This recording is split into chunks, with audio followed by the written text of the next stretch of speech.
विकास के नाम पर विनाश कर रहे हैं। All weather road, dam, tunnel, mining, crashing, ये सब जो काम चल रहा है इसको विकास कह रहे हैं ये लोग। हम देख रहे हैं कि मौसम किस प्रकार से बदल रहा है और वर्षा की जो गति है वो एकदम से वर्षा आती है और बहुत सारा पानी गिराती है। और ये जो बाढ़ है, ये जो अपने साथ मिट्टी लेके आ रही है, उससे नदी का तल ऊपर उठने लगता है। और जब नदी का तल ऊपर उठने लगता है तो पानी नदी में नहीं बहता, नदी से निकल के गाँवों में और शहरों में भर जाता है, उसके कारण बाढ़ आती है। ये सरकार कहती है कि गंगा हमारी माँ है। लगभग नमामि गंगे प्रोग्राम में 10,000 करोड़ से भी ज़्यादा पैसा धनराशि लग चुकी है।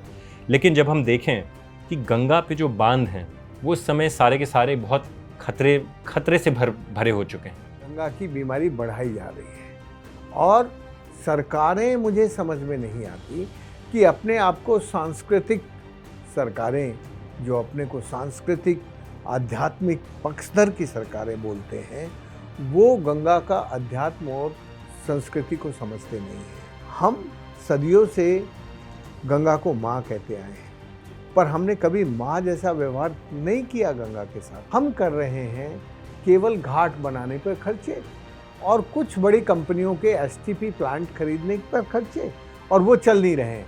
मैं पिछले 30 सालों से कह रहा हूँ, 30 सालों से, कि ये जो एसटीपी है वो भारत की नदियों की सेहत ठीक नहीं करता है, वो बिगाड़ता है। जो समस्या पहाड़ों में बन रही है और देश में जो बाढ़ की समस्या बन रही है, इसको अगर नीतिगत रूप में ठीक करने के लिए कोई प्रयास किया जाए तो क्या वो समाधान है? वहाँ की जो बायोडाइवर्सिटी है और वहाँ की जो क्लाइमेटिक डाइवर्सिटी है, उसको समझे बिना यदि ये काम होंगे तो कभी हिमालय भी नहीं बचेगा और गंगा भी नहीं बचेगी। मैं समझता हूँ कि दुनिया के बहुत सारे देशों में नदियों को इंसानी दर्जा इसलिए दिया गया क्योंकि जो उस नदी के साथ अत्याचार और अन्याय करने वाले हैं उनके खिलाफ क्रिमिनल केस बन सकें।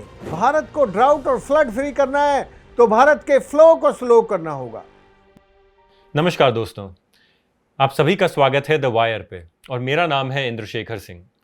दोस्तों, शायद से आप भी ये कार्यक्रम देख रहे हैं कोई ऐसी जगह से जहाँ पे पानी बहुत ज़्यादा ही गिर रहा है इस साल, या कोई ऐसी जगह से जहाँ पे पानी का संकट कुछ ज़्यादा ही हो चुका है, या आपकी सड़कें सड़क नहीं नाला बन चुकी हैं और लोग गाड़ियों से नहीं बल्कि नाव से अपना काम पूरा कर रहे हैं।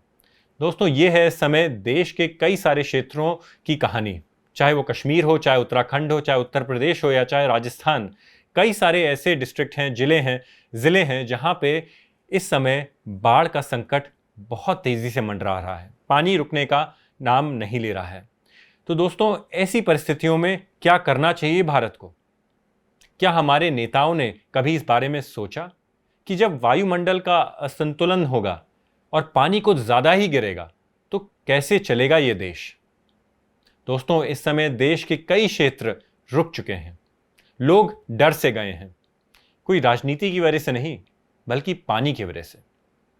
तो हमें अब ये जानना है कि कैसे हम इस समस्या से बाहर निकल सकते हैं, और इसके लिए हमारे स्टूडियो में आ जाए हैं जल पुरुष राजेंद्र सिंह, जो हमें बताना चाहते हैं कि क्या, पहली बात तो ये समस्या क्या है, और उसके बाद अगर इस समस्या का कोई समाधान है तो वो क्या है, और एक आखिरी मुख्य मुद्दा जिसको वो आज चर्चा में लाएंगे वो ये कि जिस प्रकार से गंगा पे कई सारे छोटे बांध बड़े बांध बने, उसी तरह से हम देख रहे हैं कि आज की तारीख में लैंडस्लाइड होने के कारण, वृक्ष कटने के कारण इतनी बड़ी बड़ी जो है नेचुरल डैम्स बन रहे हैं, चाहे वो भागीरथी हो, चाहे वो अन्य नदियां हो, चाहे वो देवप्रयाग हो, रुद्रप्रयाग हो। आप बस अपने गूगल पे इन सारे शहरों का नाम लिख के देखिए और देखिए वहाँ की परिस्थिति क्या है। धीरे धीरे जो है वहाँ पे लैंडस्लाइड के कारण नए नए कुंड बन रहे हैं, नए नए बड़े बड़े कुंड बन रहे हैं, नए नए नेचुरल डैम बन रहे हैं, जो हमारी जो है नदियों को तो नुकसान पहुँचा ही रहे हैं, इंसानों को नुकसान पहुँचा ही रहे हैं, लेकिन साथ साथ जो हमारे बड़े डैम हैं जैसे टेहरी, उन पे भी ज़्यादा दबाव डाल रहे हैं। दोस्तों, अगर एक बार टेहरी डैम को कुछ हुआ तो आप समझ लीजिए इलाहाबाद, बनारस से लेकर कलकत्ता तक सब कुछ 10 से 20 फीट पानी के नीचे आ जाएगा। तो मैं स्वागत करना चाहता हूं राजेंद्र सिंह जी का द वायर के स्टूडियो पे। राजेंद्र सिंह जी, आपका बहुत बहुत स्वागत है द वायर के स्टूडियो पे। और आपने खुद ये वीडियोस देखिए जो इस समय हमने अपने दर्शकों को दिखाए, और साथ ही साथ आप जानते हैं कि इस समय हिमालय पे और पूरे देश पे कितनी बड़ी बाढ़ की एक संकट पूरे देश के ऊपर मंडरा रहा है। इसके बारे में आपका क्या कहना है? देखिए, हिमालय बहुत संवेदनशील पर्वतमाला है और सबसे युवा है, बल्कि युवा क्या, तरुण है। और इस पर जितनी तेज गति से हम विकास के नाम पर विनाश कर रहे हैं, all weather road, dam, tunnel, mining, crashing, ये सब जो काम चल रहा है, इसको विकास कह रहे हैं ये लोग। इस विकास का जो विनाश है, ये वो विनाश का दर्शन होता है, ये बाढ़। क्योंकि जब बारिश आती है ऊपर से, तो पानी बारिश से नीचे लुढ़क के आ जाता है। जब जंगल पहाड़ में घास होती है, हरियाली होती है, जंगल होता है, तो जो बारिश होती है वो धीमे धीमे नीचे आती है और रेंगती हुई आती है। अभी वो दौड़ कर चली आती है। जब दौड़ के चली आती है तो नीचे ऊपर से सब मिट्टी, कंकड़, पत्थर, पहाड़ को काटते हुए अपने साथ लेके आ जाती है। और कभी कभी तो इतना भयानक होता है, जैसे हर्षिल के ऊपर जो अभी पूरे गंगा जी के ऊपर जो एक बड़ा बांध बन गया है, वो कभी टूट गया तो नीचे तक सारी तबाही मचा देगा।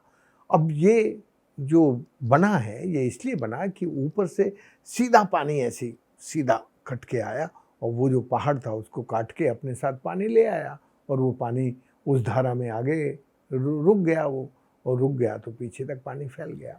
जी, मैं गंगा के ऊपर तो एक थोड़ी देर में आऊँगा, लेकिन मेरा ये सवाल है कि अगर हम बात करें राजस्थान की, हम बात करें उत्तर प्रदेश की, हम देख रहे हैं कि मौसम किस प्रकार से बदल रहा है, और वर्षा की जो गति है वो एकदम से वर्षा आती है और बहुत सारा पानी गिराती है। लगभग 50 डिस्ट्रिक्ट्स में इस देश के पानी का अलर्ट, बम्बई तक के शहरों में बहुत ज़्यादा पानी गिरा। तो ऐसा क्यों हो रहा है इस समय हिंदुस्तान में? थोड़ा सा इसके बारे में आप टिप्पणी कर सकते हैं? देखिए, जो प्राकृतिक विनाश है, इसने हमारे जलवायु का परिवर्तन कर दिया है। बेमौसम बारिश होती है, बादल टकरा के फट जाते हैं, और फिर वो यदि फट भी जाएं, पहले भी फटते होंगे, लेकिन वो फिर धीरे धीरे नीचे आते थे, तो बाढ़ नहीं आती थी। अभी क्या हो गया, धरती नंगी हो गई है, तो जब भी बेमौसम बारिश होती है, उसका जो फ्लो है वो दौड़ कर चलता है और उस फ्लो से बाढ़ आती है। और ये जो बाढ़ है, ये जो अपने साथ मिट्टी लेके आ रही है, उससे नदी का तल ऊपर उठने लगता है।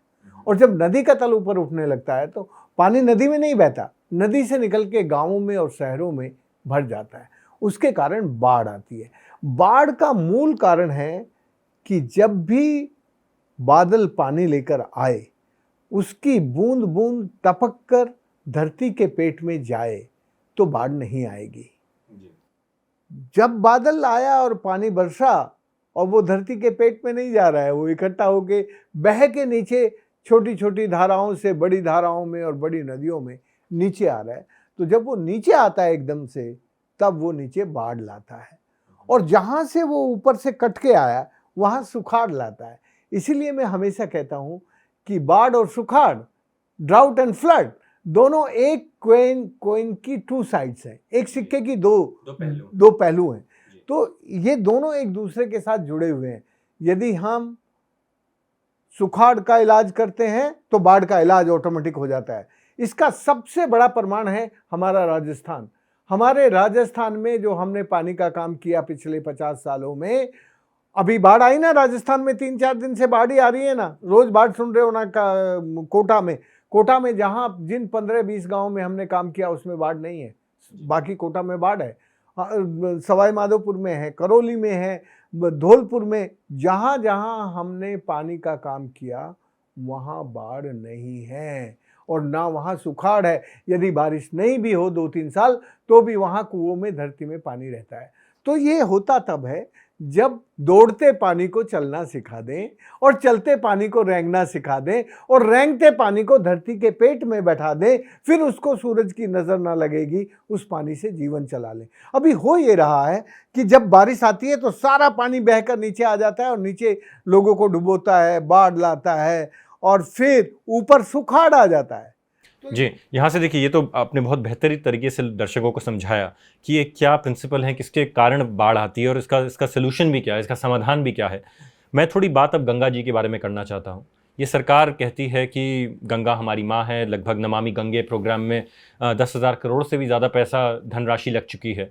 लेकिन जब हम देखें कि गंगा पे जो बांध हैं, वो इस समय सारे के सारे बहुत खतरे से भरे हो चुके हैं, क्योंकि हर जगह जो है बाढ़ के कारण मलबा आया है, ज़्यादा पानी आया है, कई सारे डैमों को खोलना पड़ रहा है। तो आपको क्या लगता है कि क्या गंगा की सच में इस सरकार ने सेवा करी है? बिल्कुल नहीं की। गंगा को जिस तरह की सेवा की ज़रूरत थी वो नहीं हुई। गंगा की जो बीमारी है वो हृदय रोग की है और उसका इलाज ब्यूटी पार्लर कर रहे हैं। तो जब बीमारी कुछ और है और इलाज कुछ और हो रहा है, ब्यूटिफिकेशन हो रहा है गंगा जी का, और 10,000 करोड़ नहीं, लाखों करोड़ खर्च हो चुका है। 10,000 करोड़ नहीं, लाखों करोड़। पिछले जब से हम गंगा के इलाज की बात कर रहे हैं 1986-87 से अब तक ये सब पैसे की बेहिसाब बर्बादी हो रही है और अब ज़्यादा हो रही है। अब ब्यूटिफिकेशन के नाम पर हो रही है। तो ये जो कुछ गंगा के लिए चल रहा है, ये गंगा की बीमारी का इलाज नहीं है, गंगा की बीमारी बढ़ाई जा रही है।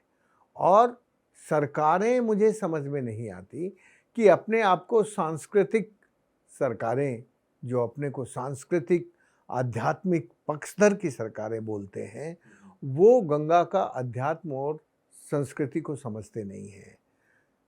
हम सदियों से गंगा को माँ कहते आए हैं, पर हमने कभी माँ जैसा व्यवहार नहीं किया गंगा के साथ।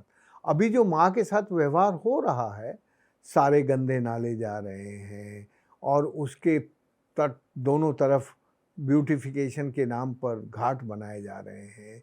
इससे गंगा थोड़ी ठीक होगी। गंगा ठीक होगी जब उसमें इन्वायरमेंटल फ्लो आएंगे, जब उसका पानी शुद्ध सदा नीरा होकर बहेगा, गंदे नाले उसमें ना पड़े, गंदे नालों को रोक दें उसमें जाने से, गंदे नालों को ट्रीट करके हम खेती बागवानी उद्यानिकी उसमें काम लें, इंडस्ट्री में रिसाइकल रीयूज करें रिट्रीट करके। तो हम वो तो कर नहीं रहे हैं, कहीं भी नहीं कर रहे हैं। हम कर रहे हैं केवल घाट बनाने पर खर्चे और कुछ बड़ी कंपनियों के एसटीपी प्लांट खरीदने पर खर्चे, और वो चल नहीं रहे हैं। मैं पिछले 30 सालों से कह रहा हूँ, 30 सालों से, कि ये जो एसटीपी है वो भारत की नदियों की सेहत ठीक नहीं करता है, वो बिगाड़ता है। क्योंकि जिस तरह का पानी हमारा है उसमें से बहुत पानी हम नेचुरल तरीके से ठीक कर सकते हैं, और जो एफ्लुएंट है, जो गंदा पानी है, उसको हम गंगा के अच्छे पानी में ना मिलाएं।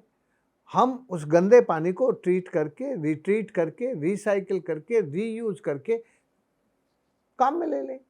मेरा आपसे एक सवाल और है कि ये जो आप इस समय देख रहे हैं, जो समस्या पहाड़ों में बन रही है और देश में जो बाढ़ की समस्या बन रही है, इसको अगर नीतिगत रूप में ठीक करने के लिए कोई प्रयास किया जाए तो क्या वो समाधान है जिनको हम इस समय लागू कर सकते हैं, या सरकार अगर सुने तो उससे लोगों की भलाई होगी, किसानों की भलाई होगी और जो लोग पीड़ित हैं इस बाढ़ से वो बचाए जा सकते हैं? देखो, सबसे पहले तो जो भी विकास के नाम पर काम हो रहे हैं हिमालय में, उनके लिए वहाँ की जो इकोलॉजी है, वहाँ की जो बायोडाइवर्सिटी है और वहाँ की जो क्लाइमेटिक डाइवर्सिटी है, उसको समझे बिना यदि ये काम होंगे तो कभी हिमालय भी नहीं बचेगा और गंगा भी नहीं बचेगी। यदि हम हिमालय को और गंगा को दोनों को अपना मानकर, अपना जीवन मानकर बचाना चाहते हैं, तो सबसे पहला काम है कि हम जहाँ पानी बरस रहा है ऊपर, उसको हरियाली से, घास से, और छोटे छोटे, यदि घास नहीं है तो छोटे छोटे चाल ढाल पाल नौले खोले, इन सब को ठीक करने होंगे। ये यदि ठीक होंगे तो ऊपर से एकदम से पानी नीचे नहीं आएगा और कटाव नहीं होगा, इरोजन नहीं होगा। इस वक्त सबसे बड़ा चैलेंज है हिमालय में कटाव को रोकना। हिमालय कट रहा है, हिमालय बहकर नीचे आ रहा है, हिमालय का पानी भी नीचे आ रहा है, हिमालय की मिट्टी भी नीचे आ रही है और हिमालय के लोग भी नीचे आ रहे हैं। तो हिमालय के लोग जब तक हिमालय में नहीं रुकेंगे, जब तक उनका पानी और मिट्टी हिमालय में ठीक से उपयोग के लायक नहीं बचेगी। अभी वो उपयोग के लायक नहीं है, अभी वो कट के सारी बड़े बांधों में आ रही है, बांधों के लेवल ऊपर उठ रहे हैं और विनाश हो रहा है।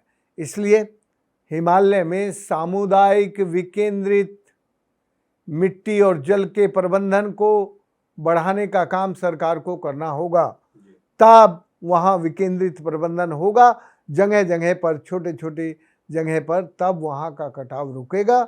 और नीतिगत तौर पर हमारे नीति आयोग को ये समझ लेना चाहिए कि यदि हिमालय को आप ठीक नहीं रखेंगे और गंगा को ठीक नहीं रखेंगे, हिमालय की हरियाली और गंगा की पवित्रता की रक्षा करने वाला यदि हमारा काम नीति आयोग का नहीं होगा, तो हमारा भविष्य सुरक्षित नहीं है, सनातन नहीं है। सनातन का मतलब होता है कि हम सदैव नित्य नूतन निर्माण तो करते रहें, लेकिन ऐसा निर्माण ना करें जिससे बर्बादी ना हो। तो मतलब जो चार धाम, जो सड़कें बनी हैं, ये उस धर्म का पार्ट नहीं है। ये उस धर्म का पार्ट नहीं है, वो अधर्म का काम। प्रकार से छोटे छोटे हाइडल प्रोजेक्ट बनाए जा रहे हैं गंगा के ऊपर और बाकी नदियों के ऊपर, क्या ये उस धर्म का पार्ट है? देखिए, ये जो छोटे काम है, विकेंद्रित काम है, उनसे विनाश नहीं होता। वो यदि कहीं एक आध जगह फेल भी हो जाए तो भी वो विनाशक नहीं होते। ये जो बड़े काम होते हैं ये विनाशक है। ये ऑल वेदर रोड पर आपको मालूम है कितना पैसा खर्च हुआ है और उससे क्या होगा? अरे भाई, हमें हिमालय में जाना है, चार धाम जाना है, हम जाते ही थे। तब हमारा हिमालय तीर्थ दर्शन था, अब हमारा पर्यटन दर्शन हो गया। अब हमारे लिए तीर्थ नहीं रहा हिमालय। चार धाम रोड बनने से हिमालय हमारा पर्यटन का केंद्र बन गया है। और पर्यटन का मतलब होता है जो तुम्हारे पास गंदगी है उसको डाल के वहां चले आओ। तीर्थ में ऐसा नहीं करते। जी देखिए, मैं आपको एक छोटी और टिप्पणी करने को कहूँगा कि हिमालय की बात तो हो गई, लेकिन अगर हम लोग हिमालय से नीचे उतरें, क्षेत्र जैसे ललितपुर हैं, जैसे आपने राजस्थान का जिक्र किया, आपने कर्नाटक है, पूरे देश भर में जहाँ पहाड़ नहीं हैं वहाँ भी इस समय बाढ़ की आपदा आने का संकट है और कई कई क्षेत्रों में तो बाढ़ आ चुकी है। उत्तर प्रदेश के कई क्षेत्रों में लोग गाड़ी से नहीं बल्कि नाव से अपने घर जा रहे हैं। तो इन क्षेत्रों में भी लोग क्या कर सकते हैं, अगर आप संक्षेप में इस पर थोड़ी टिप्पणी कर सकें। देखिए, भारत को, पूरे भारत को यदि पानीदार बनना है और बाढ़ से बचना है, सुखाड़ से बचना है, तो भारत के वर्षा जल को जहां वो दौड़ के चल रहा है उसको रेंगना सिखाना पड़ेगा। भारत को ड्राउट और फ्लड फ्री करना है तो भारत के फ्लो को स्लो करना होगा। पर कैसे करेंगे? क्या वो जलाशय बना के करेंगे? क्या वो बड़े डैम बना के करेंगे? कैसे किया जाएगा? देखिए, जहां पहाड़ियों पर स्टीप स्लोप्स हैं वहां घास और जंगल लगा के करेंगे। जहां जेंटल स्लोप्स हैं वहां छोटे छोटे ताल, पाल, झाल, चेक डैम, एनीकट, गली प्लैगिंग, नाला बंडिंग, ये सब काम करने पड़ेंगे। और जहां पर नेचुरल डिप्रेशन मिल रहा है वहां उस पानी को वहीं ऊपर रोक दो, तालाब बना के, जोहड़ बना के, कुछ पानी का उपयोग करने के लिए। जो भी मैंने तभी तो कहा ना कि जब भारत अपनी भू सांस्कृतिक मानचित्र बनाकर उसकी जो विविधता है, भू सांस्कृतिक विविधता है, उस विविधता के अनुरूप काम करेगा, तब भारत का विकास नहीं पुनर्जनन होगा। ये जो विकास का विनाश है, ये विकास का विनाश रुक जाएगा और तब भारत में रिजुविनेशन की न्यू प्रोसेस शुरू होगी। न्यू प्रोसेस भारत में शुरू करनी है तो हम प्रकृति को प्यार करना शुरू करें और प्रकृति के पंच महाभूतों को ही भगवान माने। भय से भूमि, गै से गगन, वै से वायु, और से अग्नि और नय से नीर, यही हमारा भगवान है, ये हम जान लें। जी देखिए, यहीं से मेरी एक बात आती है कि क्या ज़रूरी है हिंदुस्तान को गंगा को मानवीय अधिकार देने की? अब हमारे देश में कॉरपोरेटों के पास तो मानवीय अधिकार है, लेकिन कोई नदियों के पास मानवीय अधिकार नहीं है। तो क्या आ गया है वो समय कि हम गंगा को एक इंसान की तरह माने या उस माँ का दर्जा दें जिस प्रकार से आपने बात करी? देखो, सदियों से माँ कहने वाला देश अलिखित संविधान में गंगा को इंसानी दर्जा देता था, लेकिन अब उसको इंसानी दर्जा नहीं है। और इंसानी दर्जा नहीं है इसलिए कॉर्पोरेट प्रोटेक्ट हो रहे हैं। यदि माँ कहते हैं हम, तो उसको माँ की तरह दर्जा मिलना चाहिए गंगा को। यदि माँ की तरह दर्जा मिलेगा तो फिर कोई कॉरपोरेट उसमें इस तरह की गलतियां नहीं करेगा कि उसमें जहर घोल दें, उसमें पॉल्यूटेड वाटर डाल दें, उसमें उसके पानी को उठा लें। क्योंकि जब किसी भी प्रवाह को एक इंसानी दर्जा कानून में मिलता है तो फिर कानून से उसका इलाज होता है, फिर उसके खिलाफ क्रिमिनल केस होता है। आज एक भी कॉरपोरेट को, एक भी इंडस्ट्रियलिस्ट को कभी भी सजा नहीं हुई। क्यों नहीं हुई? क्योंकि आप अपनी मां कहते हो शब्दों में, लेकिन मां जैसा कानूनी दर्जा गंगा को आपने नहीं दिया है। जबकि दुनिया के बहुत सारे देशों ने, सबसे पुरानी लड़ाई है न्यूजीलैंड की, उन्होंने अपनी वांगानुई नदी को, वहां के मोरी आदिवासियों ने अपनी नदी को इंसानी दर्जा दिलवाया, मां का दर्जा दिलवाया। इसी तरह से बहुत सारे देश, कनाडा में, यूके में, और मैं समझता हूं कि दुनिया के बहुत सारे देशों में नदियों को इंसानी दर्जा इसलिए दिया गया क्योंकि जो उस नदी के साथ अत्याचार और अन्याय करने वाले हैं उनके खिलाफ क्रिमिनल केस बन सकें। अभी जो पॉल्यूशन के तहत केस बनते हैं वो क्रिमिनल नहीं होते, वो सिविल केस होते हैं। तो लोगों को लगता है यार क्या है, दंड हो जाएगा हम पर, थोड़ा बहुत 1000 हो जाएगा, ज़्यादा से ज़्यादा लाख हो जाएगा, दंड दे देंगे। मार दो लोगों को बीमार करके, नदी को, नदी में जहर घोल दो, वो जहर घोल रहे हैं। तो मेरा कहना यह है कि इस वक्त भारत सरकार को, भारत सरकार की न्यायपालिका को इस विषय पर सोचना चाहिए कि यदि हम भारतीय लोग गंगा को, यमुना को माँ कहते हैं तो भाई कानून में उसको माँ का दर्जा दे दो। कानून में माँ का दर्जा दे दोगे तो एक तो फिर कानून माँ की रक्षा करने में मदद करेगा, क्योंकि फिर माँ के साथ जो भी छेड़छाड़ करने वाला है उसको कानून के दायरे में लाके जेल में ठूसा जा सकता है। आज का कानून उसको जेल में नहीं ठूस सकता। इसलिए कानूनी प्रवाह को हमें बदलना होगा, और कानूनी प्रवाह नहीं बदलेंगे तो हमारी माँ के नाम पर लाखों करोड़ खर्च हो गया और 10-20 लाख करोड़ खर्च करेंगे और कॉरपोरेट का पेट भरेंगे इस माँ के नाम पर भी। हम कहने को माँ ही कहते हैं गंगा को, और सारी कमाई कर रहे हैं उससे, कॉरपोरेट की कमाई कर रहे हैं, कॉरपोरेट उसमें से कमा रहा है, माई से कमाई कर रहा है। तो यदि हमें अपनी माँ की रक्षा करनी है तो मैं हाथ जोड़ के अपनी भारत सरकार से कहता हूँ और अपनी न्यायपालिका से कहता हूँ कि हमारी माँ को जब हम माँ कहते हैं तो उसको एक इंसानी जीवित माँ का कानूनी दर्जा दे दो। जी, तो धन्यवाद राजेंद्र सिंह जी, आप हमारे शो में आए और आपने अपनी बात हमारे दर्शकों तक पहुंचाई। तो दर्शकों, मैं आपका बहुत बहुत शुक्रिया अर्ज करना चाहता हूं कि आपने हमारा शो देखा और आपने राजेंद्र सिंह जी की बात सुनी। लेकिन मैं ये कहना चाहता हूं कि ये कार्यक्रम तो खत्म है, लेकिन द वायर आपके लिए और कई सारे कार्यक्रम लाता रहेगा और कई और सारी गंभीर चर्चाएं आप तक पहुंचाता रहेगा। इसी के साथ नमस्कार, प्रणाम। द वायर के और वीडियोस देखने के लिए सब्सक्राइब करें और बेल आइकन पर क्लिक करें। स्वतंत्र पत्रकारिता की आर्थिक मदद करने के लिए डिस्क्रिप्शन में दिए गए लिंक पर जाएं और अपनी राशि चुनें।